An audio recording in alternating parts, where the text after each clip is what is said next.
Welcome to the deep dive. If you've ever found yourself staring out the window during your commute and wondered, is this really it? Ah, Then this dive, it's definitely for you. We are looking today at a pretty radical career pivot, trying to sort of extract the practical steps and maybe the psychological triggers too that make a huge life change like that, actually. Well, yeah. possible. So, our source material is an excerpt from a book on professional transitions. It's called The Art of a Life Change, and it gives us the story of a professional named Emma. She essentially traded what we think of as high salary, high pressure for a life that she defines by, well, peace and creativity. So, our mission here is to go beyond just the inspiring story, right? We want to dissect the mechanics. Like, what did she actually quit? Why? And crucially, how did she manage that gap between, financial security and actually feeling fulfilled? Right. And setting the context here is absolutely vital, I think, Emma's experience. It's almost a textbook example of um, extrinsic motivation just hitting a wall. We're kind of socialized, aren't we? To equate financial stability, job prestige with success. Totally. It's the default setting. Exactly.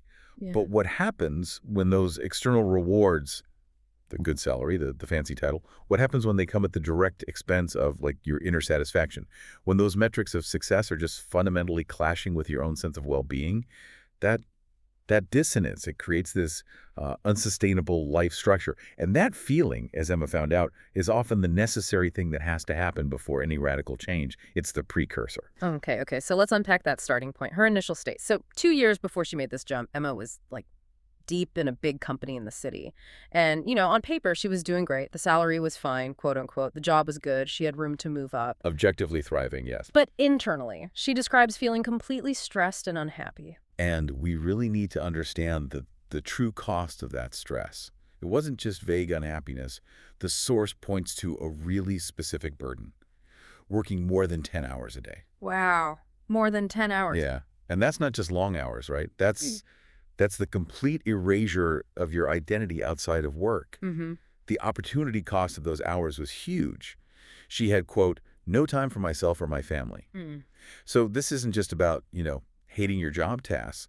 It's recognizing that the high salary was basically a transaction. A trade. A trade, exactly. Yeah. She was trading her entire life, her time, her energy for money. Mm-hmm. And that trade, it was bankrupting her spirit. Yeah, that really resonates. It speaks to that whole cultural thing of busyness as a status symbol. Absolutely. We feel we have to be constantly busy, constantly productive, even if what we're producing doesn't really align with, what we actually care about. It's a badge of honor. Right. A badge that Emma was wearing until it basically choked her. Exactly. And the source makes it pretty clear that the physical toll was showing up as this kind of um, existential fatigue. She was succeeding by corporate standards, sure, but she was failing by, well, human standards, Yeah. her own standards. Which brings us to the breaking point. This is where it gets really interesting, Yeah. where the story shifts from this sort of general unhappiness to a very specific, decisive moment of action. And it didn't happen like on some yoga retreat or during a dramatic breakdown. It happened while she was just sitting on a crowded train one morning on her regular commute. Yeah, and the scene she describes is just, it's powerful because it's so relatable, isn't it? Yeah. She looked around at everyone else commuting with her, all just staring blankly at their phones, described as tired, sleepy, and silent. Yeah. It's this image of like collective quiet misery. She wasn't seeing individuals anymore. She was seeing a system, a systemized performance of exhaustion. And that observation, just looking around, that led to her core motivation, right? Yeah. The really crucial distinction she made in her head. She realized she didn't want to live like that anymore. She wanted a life that made her feel alive, not just busy. We should probably sit with that phrase for a second. Alive, not just busy. It's key. Busy feels like motion without purpose, just filling time, whereas alive, that implies meaning, presence, maybe contribution. Yeah, exactly. Her big realization was that she was prioritizing corporate activity, just doing stuff, over actual personal vitality, over feeling alive, that moment on the train. Yeah. It's like the ultimate rejection of just going with the flow, of inertia. She realized she was caught in this current, this routine, and just seeing others doing the exact same thing, it triggered this really visceral need to get out. And that raises a pretty important question for you listening right now. Is your current feeling of security, whatever that is it really worth the emotional price tag of just performing busyness every single day? Well, Emma certainly answered that question for herself. The source says she took a deep breath right then and there, basically, and decided to quit her job. It's that big leap of faith moment we hear about. But this is where the simple story bumps up against the hard logistics, the stuff listeners really need to hear. It wasn't just a leap, because while that sounds dramatic, quitting on the spot almost, we have to talk about the reaction she got, the external skepticism. Apparently, people told her she was crazy. Oh, I bet they did. That's the voice of the sunk cost fallacy, isn't it? Right. That societal pressure screaming, Wade, you've put years into this career. You have a good job. You can't just throw it all away now. Yeah, that's a powerful force. It's massive. But Emma seems to have neutralized it, or at least managed it, with some actual planning. It wasn't pure impulse. She didn't just jump into the void. She, built herself a parachute first. The source mentions she had some savings. And critically, she gave herself a very firm, non-negotiable timeline. Okay, what was it? 6 months to figure things out. 6 months. Okay, so, see, it's not recklessness. It's more like a self-funded research project, a sabbatical with a deadline. But let's pause there for a sec, because this is where I think listeners sometimes feel a disconnect. Some savings. How much is some? Right. Not everyone has a huge cushion. Did the source talk about the financial anxiety around that 6-month experiment? It doesn't give exact numbers, no, but it implies the savings were, let's say, adequate for necessary expenses. Not for luxury living, but enough to cover the basics for 6 months. Okay. The key insight, I think, is that by setting that deadline, that 6-month limit, she drastically lowered her expenses, her burn rate, and she consciously prioritized personal discovery over immediately replacing her income. That was the goal for those 6 months. Right. She accepted a temporary period of financial contraction, basically living more frugally.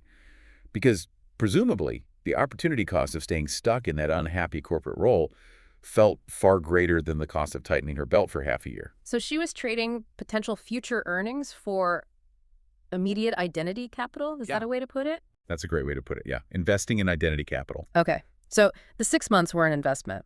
What did she actually do during that time? What did she spend that investment on? Because what's interesting is she didn't spend the time frantically networking or going back to school for an MBA or something predictable. No, not at all. She went inward, as you said. The focus during those 6 months seems to have been on completely redefining her sense of self-worth and her daily structure, finding a new rhythm. And she pursued 2 very specific activities, things that had, zero connection to her old professional life. Okay. First, she started painting again. Apparently something she loved as a kid but had dropped. Rediscovering an old passion. Exactly. Purely an act of self-discovery, maybe recovery. And second, she started volunteering at a local school. Volunteering?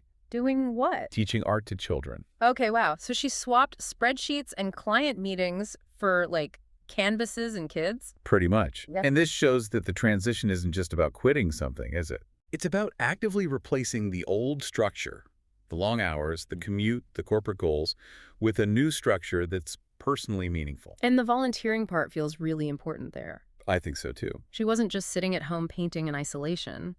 She was using a skill, connecting with the community, contributing value in a different way. Which is probably vital for maintaining your self-esteem, right?